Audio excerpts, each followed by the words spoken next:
लिए शुरू करते हैं, हार्ट क्या है? Tell me what is heart? It is a pump. कितनी बड़ी साइज होती है पंप का? मुट्ठी के जितना बड़ा, मुट्ठी से थोड़ा बड़ा। बच्चों का होता है मुट्ठी जितना, हमारा होता है समथिंग लाइक दिस। हार्ट का साइज होता है एप्पल के जितना।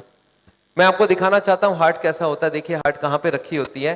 This is what a heart is. ये देखिए हमारी चेस्ट है और दोनों तरफ ये क्या है? Lungs. Lungs. And this is where the heart is situated. Heart का काम क्या है? पूरे बॉडी को ब्लड देना। एक बार हार्ट पंप करेगा तो पूरे शरीर में ब्लड पहुंच जाएगी। ये देखिए यहाँ पे हार्ट रखा होता है और ये हार्ट जब पंप करती है, ये हार्ट है, ये हार्ट जब पंप करती है तो यहाँ से ब्लड निकलती है, पूरे शरीर को ब्लड चली जाती है। और जब पूरे बॉडी को ब्लड देती है हार्ट, अच्छा हार्ट कितने बार पंप करती होगी? एक मिनट में 72 टाइम्स। एक मिनट में 72 टाइम्स। एक घंटे में 72 इंटू 60, 4300 बार। और 24 घंटे में 4300 इंटू 24, 1,00,000 बार। याद रखिए आज शाम को 7 बजे से कल शाम को 7 बजे तक आपकी हार्ट 1,00,000 बार पंप करेगी। अच्छा इसके बीच में एक ब्रेक दे सकते हैं ना 2 मिनट का? उसको ब्रेक दे दिया तो पूरी break. So no break for the heart. तो याद रखिए हार्ट को जिंदा कैसे रखेंगे फिर? हार्ट को क्यों नहीं ब्रेक मिलेगा? क्योंकि हार्ट को भी कंटिन्यूअस ब्लड सप्लाई चाहिए। एक बात याद रखिए, हार्ट का काम है यहाँ से पंप करना और यहाँ से ब्लड पूरे बॉडी को चली जाएगी।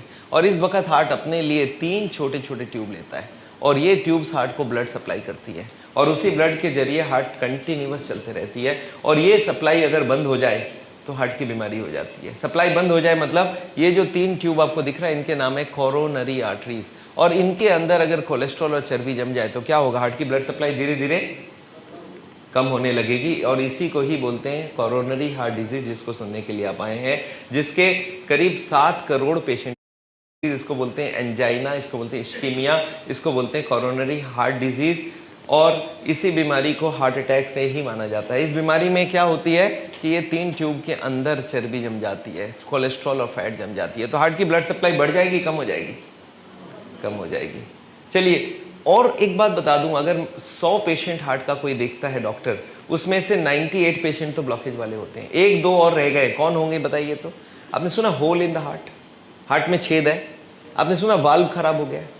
100 में से 1 या 2 होती है वाल्व और होल वाली, बाकी 98 पेशेंट होते हैं ब्लॉकेज वाले। तो मैं आज लेक्चर जो दे रहा हूँ वो ब्लॉकेज के ऊपर दे रहा हूँ कि हार्ट के ब्लॉकेज क्यों होती है, क्या होती है, कैसे होती है। चलिए एक बार उस 3 ट्यूब को देखते हैं। ये देखिए हार्ट यहाँ से पंप करता है, पूरे बॉडी को ब्लड देती है। अपने लिए हार्ट लेता है RCA, ये राइट साइड में RCA, लेफ्ट में LAD और लेफ्ट के पीछे लेफ्ट सर्कमफ्लेक्स। ये जो 3 ट्यूब है इन्हीं के अंदर चर्बी जमती है। अच्छा ये चर्बी जो जमती है, आपको क्या लगता है कब से जमना चालू हो जाता है? कौन से उम्र से ब्लॉकेज शुरू हो जाती होगी? कितने दिनों में हो जाती होगी? याद रखिए बच्चा जन्मता है इतना छोटा सा होता है, धीरे धीरे बढ़ता रहता है। कब तक बढ़ता रहता है ऐसे? कितने साल तक? 14 साल, 15 साल, 18 साल, 20 साल समझ लीजिए, तब तक ब्लॉकेज ना भी हो। पर जब ये ब्लॉक एक बार इसका बढ़ना बंद हो जाए, तब तक तो जो भी फैट खाते हैं बढ़ने में यूज हो जाता है। अब जब ये बढ़ना बंद हो जाए, अब जो फैट खाएंगे वो कहाँ जाएगा? 2 काम कर सकता है, एक इधर बढ़ा सकता है और अंदर बढ़ा सकता है। कौन सा ठीक रहेगा? दोनों ही ठीक नहीं रहेगा। तो 18-20 साल के बाद ब्लॉकेजिंग चालू हो जाती है और उसी वक्त से आपको रोकना चाहिए। तो आपको क्या लगता है ये जो लेक्चर है सिर्फ हार्ट के पेशेंट के लिए इंपॉर्टेंट है या सबके लिए इंपॉर्टेंट हो गया? For everybody. अरे आज आप 18-20 साल के हो गए तो आपके लिए तो अब चालू हो गया ना। अब आपको फैट अंदर ग्रो नहीं करेगा, आपको बॉडी को ग्रो नहीं करने देगा, अब तो अंदर जाके ब्लॉकेज चोकिंग करेगा। And this is what we do not want. तो ये जो ब्लॉकेज है ये शुरू होती है 20 साल के बाद से और देखिए कैसे ग्रो करती है। दिस इज थोड़ा थोड़ा थोड़ा थोड़ा। अच्छा मान लेते हैं 80 ब्लॉकेज हो, उसके बाद पता चलेगा। क्यों बोलिए तो? Why people can not understand heart disease till 80 blockage? क्योंकि हमारे हार्ट में 20 की ही जरूरत है और सप्लाई 100 का दिया हुआ है। हार्ट को 80% एक्स्ट्रा ब्लड दिया हुआ है, so 20 is there is no shortage. तो 80% ब्लॉक हो तब तक कोई शॉर्टेज नहीं है। अच्छा ये ब्लॉकेज आपको क्या लगता है किसके हाथ में है? भगवान के हाथ में है ना? ये हमारे अपने हाथ में, हम उसको रोक सकते हैं, खाली उसको मालूम होना चाहिए रोकना कैसे है। This is what we are going to do to you. Anyway एनीवे हार्ट की बीमारी क्लियर हो गई, आपको समझ आ गई हार्ट की बीमारी क्या है? तो ये है हार्ट की बीमारी। अब एक बार और दिखाना चाहता हूं इसमें थोड़ी बहुत चीज। एक और ब्लॉकेज को देखिए कैसा दिखता है। This is a 0 blockage, this is 80% blockage, 20 is open. अच्छा इस आदमी को बैठे बैठे तकलीफ होगी क्या? नो, ही से सब बैठे बैठे मैं घूमने में भी दिक्कत नहीं है, स्पीड लूंगा मैं तब मेरे को यहाँ पे छाती में दर्द होगी, अदरवाइज आई एम कंफर्टेबल। तो ये है हार्ट का पेशेंट। अच्छा, इस ब्लॉकेज में एक चीज आपको और दिखाना चाहता हूं, ये जो ब्लॉकेज है ये किस चीज से बनी हुई है? घी, तेल, मक्खन खाया आपने ना? ये घी, तेल, मक्खन ये सब जमी हुए है यहाँ पे। अच्छा, ये जो ब्लॉकेज है, ये ब्लॉकेज, अच्छा एक बात इसी बहाने और बता दूं आपको, मैं अगर 100 हार्ट का पेशेंट देखता हूं, उसमें से 98 होते ब्लॉकेज वाले और 2 पेशेंट होते नॉन ब्लॉकेज वाले हार्ट के पेशेंट। वो कौन होते हैं? आपने सुना होल इन द हार्ट? आपने सुना वाल्व खराब हो गया? ये वाल्व खराब हो जाना, hole in the heart, 100 patient में से 2 को होता है। 98 पेशेंट कौन से होते हैं? ब्लॉकेज वाले। तो I am going to talk to you only about the blockage patient, not about the valve and the hole patients. उनको ऑपरेशन की जरूरत है पर इनको नहीं जरूरत है, ये अपने आप को ठीक कर सकते हैं। तो ये ब्लॉकेज आपको समझा। अच्छा, इस ब्लॉकेज में, blockage is covered by a membrane from inside. आपको समझ आ रहा है? ब्लॉकेज के अंदर की तरफ एक पर्दा होता है जो ब्लॉकेज को रोक के रखता है, इसको बोलते हैं इंटरनल मेम्ब्रेन। एक होता है आउटर मेम्ब्रेन, एक होता है इनर मेम्ब्रेन। अच्छा, ब्लॉकेज अगर बढ़ती जाए तो इस मेम्ब्रेन का क्या होने वाला है? मेम्ब्रेन स्ट्रेच करेगा और एक दिन मेम्ब्रेन फट जाएगा। इस फटने को याद रखिएगा, मैं आगे आपको समझाऊंगा इसके बारे में। पर अभी हार्ट की बीमारी क्या है, क्लियर हो गई सबके दिमाग में? ब्लॉकेज मोर देन 80% और सो। अच्छा, इसमें तकलीफ क्या होती है? पेशेंट पूछता है, डॉक्टर साहब इस ब्लॉकेज की बीमारी में तकलीफ क्या होती है? इस तकलीफ को आपको दिख रहा है तकलीफ क्या है? This is called angina. This is called angina. क्या तकलीफ होती है इसमें? देखिए तो क्या क्या तकलीफ हो सकती है। These are the problems when you have angina. इसमें क्या क्या तकलीफ होती है देखिए। पेन और heaviness on the left side of the chest. छाती के लेफ्ट साइड में पेन और भारीपन, या तो पेन या तो भारीपन होगी। और ये कब बढ़ेगी? जब चलेंगे तो बढ़ेगी, रुक जाएंगे तो ठीक हो जाएगी। 80 ब्लॉकेज है, अभी बैठे बैठे पेन नहीं है, स्पीड लेने गया तो दर्द हुई और रुक गया तो दर्द ठीक हो गई। और कुछ लोग बोलते हैं this pain can left go to the left arm. कुछ लोग बोलते हैं वर्स आफ्टर फूड, खाना खाने के बाद ये पेन ज्यादा होती है। और कुछ लोग बोलते हैं पेन नहीं होती है, अनइजीनेस होती है, burning sensation in the centre of the chest होती है। कुछ लोग बोलते हैं धड़कन तेज हो जाती है, palpitation. And some people have breathlessness. और बहुत रेयर केसेस में right side pain, shoulder pain, jaw pain, sweating, back pain, ये सब हो सकती है। तो ये सब सिम्टम्स हो तो क्या समझ जाए? Blockage is already more than 70-80%। अच्छा, पक्का किया जा सकता है क्या? Yes, people want to know कि सर इसके बाद क्या करने से पक्का हो जाए कि हार्ट की बीमारी है। तो चलिए पक्का करते हैं। कैसे होगा? 3-4 चीज कर सकते हैं। पहला चीज बहुत सिंपल होता है, उसको मैं बोलता हूं सिम्टम्स। हार्ट के पेशेंट को मैं यूजुअली बोलता हूं यहां से भाग के वहां तक जाइए, वापस आइए। बोलता भागने नहीं सकता, जब मैं भागूंगा तो यहाँ पे दर्द होगी। गैस का पेशेंट बोलेगा मुझे भगा लो, मुझे कोई प्रॉब्लम नहीं है। पर हार्ट का पेशेंट बोलेगा ना, whenever I increase my speed I get a chest pain. इसका मतलब वो हार्ट का पेशेंट है। इसके बाद मैं एक और टेस्ट करा सकता हूं, उसका नाम है सॉर्बिट्रेट बिलो द टंग। आपने नाम सुना सॉर्बिट्रेट टैबलेट? जीभ के नीचे रखी जाती है। एक हार्ट का पेशेंट बोलता है मैं चलता हूं मुझे दर्द होता है। मैं बोला रुक जाओ। रुक के मैंने बोला आप बैठ जाओ और एक उसके जबान के नीचे सॉर्बिट्रेट रखाया। अब बोला 5 मिनट बाद चल के देखो, बोलता है अब कोई दर्द नहीं है। तो क्या समझ जाऊं? ये हार्ट का पेशेंट ही है। ये 50 पैसे में ये टेस्ट हो सकता है। पर इसके बाद नेक्स्ट टेस्ट में जाना होगा। ये साइंटिफिक टेस्ट है, इसको बोलते हैं ECG। आपने कराया कभी? पेशेंट लेट जाता है, यहाँ पे लीड स्वीट लगाते हैं, हाथ में पैर में स्ट्रैप लगाते हैं, बटन दबा देते हैं, ग्राफ निकल आती है। एंड ग्राफ शोज प्रॉब्लम, तो हार्ट की बीमारी है। पर ये देखा जाता है 90% ECG नॉर्मल आती है। ब्लॉकेज है पर ECG नॉर्मल है। क्यों बोलिए तो? एक मेरा पेशेंट बोलता है मैंने 20 बार ECG कराया, वो सारे नॉर्मल आए। मैंने बोला कब कराया? बोलता हर महीने तो कार्डियोलॉजिस्ट एक ECG कराते हैं। बोलते आपकी नॉर्मल आई है। मैं बोला ECG कराते वक्त आपको चेस्ट में पेन थी? बोलता नहीं, तब तो मैं लेटा रहता हूं। मैं बोला पेन कब होती है? बोला चलने में पेन होती है, सीढ़ियां चढ़ने में पेन होती है। तो कैसा ECG कराना होगा? चल के ECG कराना होगा। इसका क्या नाम है? Stress test, treadmill test. इसमें क्या करते हैं, ECG लगा देते हैं और यहाँ पे कंप्यूटर में ECG देखते रहते हैं। अब पेशेंट को बोलते हैं अब चलो। और चलने में क्या करना है आपको याद है? हमारी हार्ट की जरूरत कितनी है? 10%, 20% और 30%। बैठे बैठे 10, चलते वक्त 20, दौड़ते वक्त 30। तो उसको बोलते चलो पहले धीरे चलना, फिर स्पीड से चलना, फिर दौड़ा देंगे। और तीनों क्रॉस कर गए तो क्या मतलब हो गया कि 30% उसके पास है। वो हार्ट का पेशेंट नहीं माना गया। बट सपोज चलते चलते स्पीड लेते ही उसके ECG में फर्क आ जाए तो क्या समझ गए? वो हार्ट का पेशेंट कंफर्म्ड हो गया। क्लियर है आपके दिमाग में?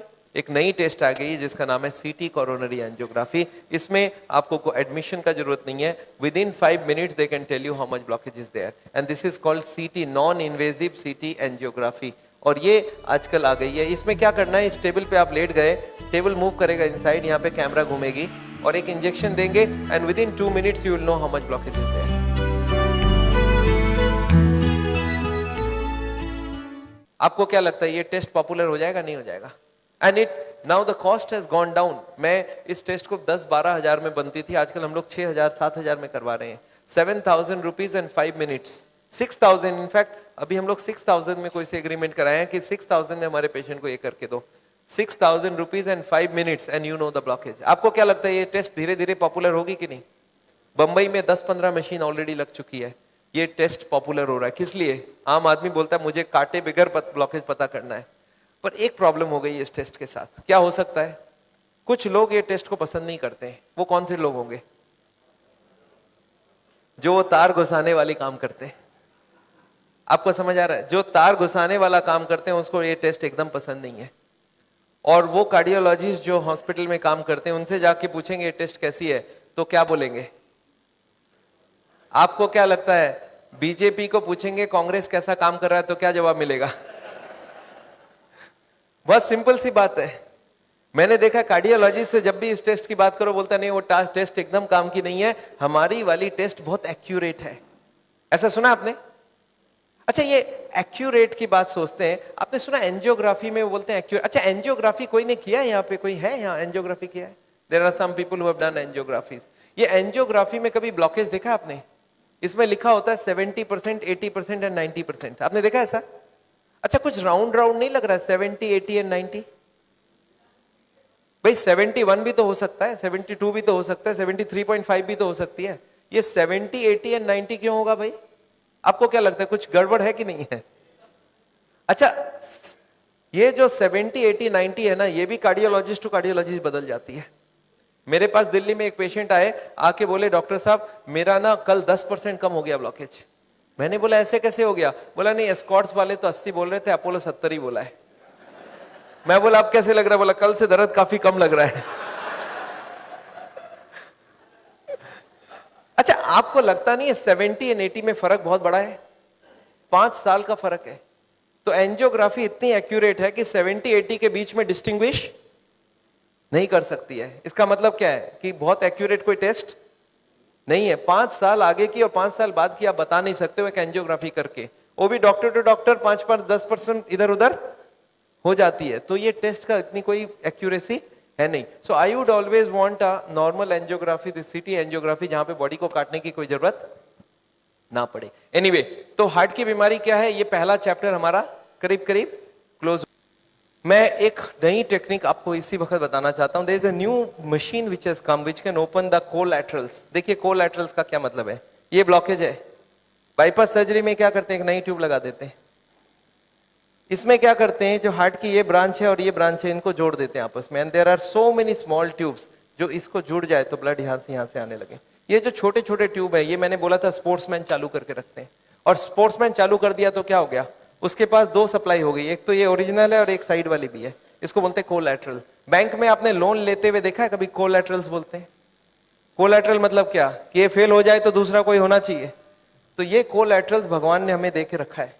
ओरिजिनल तो था ही था, एक कोलैटरल भी दे के रखा, कभी ये फेल हो जाए तो ये चालू करना। अच्छा, ये अगर चालू हो जाए बिना ऑपरेशन के तो इससे अच्छा कुछ नहीं हो सकता। And this is a new machine, new technology which has come. देखिए हमारे मेडिकल साइंस की टेक्नोलॉजी बिना कांटे वाली टेक्नोलॉजी है। ये देखिए ये ट्यूब्स है जिसमें कोई कोलैटरल्स चालू नहीं है, और ये है ट्यूब्स के सारे कोलैटरल्स चालू हो गए। आपको समझ आ रहा है डिफरेंस दोनों के अंदर? ये जो छोटे छोटे कोलैटरल्स है ये हमारे सबके पास है, और एक मशीन से इसको या तो स्पोर्ट्स करके चालू कर सकते हैं या तो एक मशीन से चालू कर सकते हैं। ये मशीन क्या करती है सोचिए, ये जैकेट्स लगा दिया हमने कफ में, थाई में, बटक्स में, और सारे को एक साथ स्क्वीज कर दूं तो क्या होगा, इसकी ब्लड कहां जाएगी? बॉडी में ही रहेगी, पर कहां जाएगी? ये हार्ट के तरफ जाके हार्ट के ट्यूब्स को धक्का देके प्रेशर देके इसको खोलेगी। ये प्रेशर 1-1 घंटे तक, 1-1 मिनट, इसको हार्ट के संग सिंक्रोनाइज करके दिया जाता है। सिंक्रोनाइज मतलब हार्ट जब पंप करे तो मशीन पंप नहीं करता है, जब हार्ट पंप करके रिलैक्स करने लगे, जब पूरी ब्लड वापस आती है तो वो स्क्वीज करके सारे ब्लड को एक साथ भेजा जाता है। And this goes on, ECG feed होती है कंप्यूटर को। And this machine we have seen now without bypass surgery. आदमी बोलता है मुझे इमीडिएट रिजल्ट चाहिए, तो without bypass this can work very well. तो इसको हम लोग बोलते हैं नेचुरल बाईपास। नेचुरल बाईपास समझ रहे हैं, भगवान ने ऑलरेडी नेचुरल बाईपास हमें दे के रखी है, स्पोर्ट्समैन चालू करके रखा है। तो आप हार्ट के पेशेंट हो, आप चालू करो, आपके पास कोलैटरल आ गई तो ओरिजिनल नहीं भी होगा तो भी काम चल जाएगी। और एक मैं जैसे ही, हाँ एक और ट्रीटमेंट आई है जिसको हम लोग बोलते हैं बायोकेमिकल क्लीनिंग। ये अभी बहुत अच्छी रिजल्ट आ सकती है। कुछ केमिकल अंदर डाल के ब्लड में उसको अंदर से गला लिया जाए। जैसे किचन में आपने सुना नाली जाम हो जाए तो क्या करते हैं हम लोग, कुछ केमिकल डालते हैं अंदर से। तो ये केमिकल की भी ट्रीटमेंट आजकल चल रही है, बट अभी भी इसका रिजल्ट्स हर आदमी में सेम नहीं आता है, but results are still there. बहुत सारे ऐसे पेशेंट है जो 30-40% तक ब्लॉकेज इससे कम हो सकती है।